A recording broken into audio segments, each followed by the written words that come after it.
a competitive person at all, because when you got a resume like mine, you don't gotta compete. Okay, no, I'm kidding. But seriously though, I do know what you can do to make your resume stand out. And I can promise you that none of it entails having a 4.0 GPA or being top of your class. Like, don't worry. Okay, so number one thing that you want to have on your resume is obviously experience. And this is usually just like unpaid internships. And like the way you get this is like you literally ask around. Like you'll ask your parents, you'll ask your friends' parents. But like predominantly, that's how you're gonna get your first internships when you have no experience, okay? So really make sure that you're going out of your way to find these opportunities by literally asking around. Like actually just ask around. Now, so this is just the experience part of your resume. Now you need to fine tune your skills. And for your skills, you obviously don't need to put like acrobatics or like some intense kind of shit, but like know how to use computer software properly.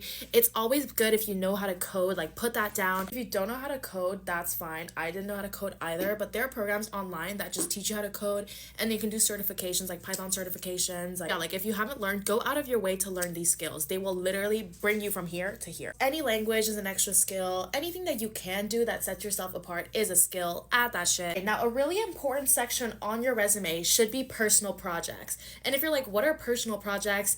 Yeah.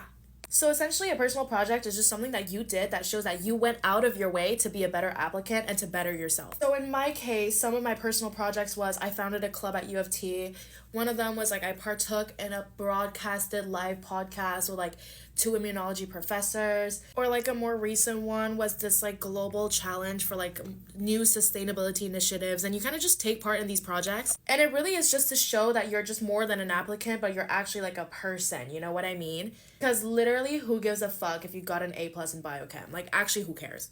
But if you're an A+ student who went out of their way to do their own personal project, do you see how much better that looks? Guys, remember that these don't have to be insane personal projects. Like, you don't have to personally shake Barack Obama's hand after delivering a missile to Cuba. You know what I mean? Okay, and then lastly, last section that you do want to mention as well is your volunteering section on your resume. I know this is especially important for like pre-med students or health sci students, but like also if you're in your other fields, like if you're like doing law, like my sister, you also need that volunteering experience. And yeah, not gonna lie, the term volunteering is pretty arbitrary because anything that's not paid is technically volunteering. But what they're really looking for when it comes to health sciences is like one place where you like always are volunteering so that you're consistent with it. And then a few other places where you've actually been consistent, but like you stop because of, I don't know for what reason. So like you can have up to like 4 or 5 volunteering experiences on your resume that shows that you're consistently volunteering from like a young age. You know what I mean?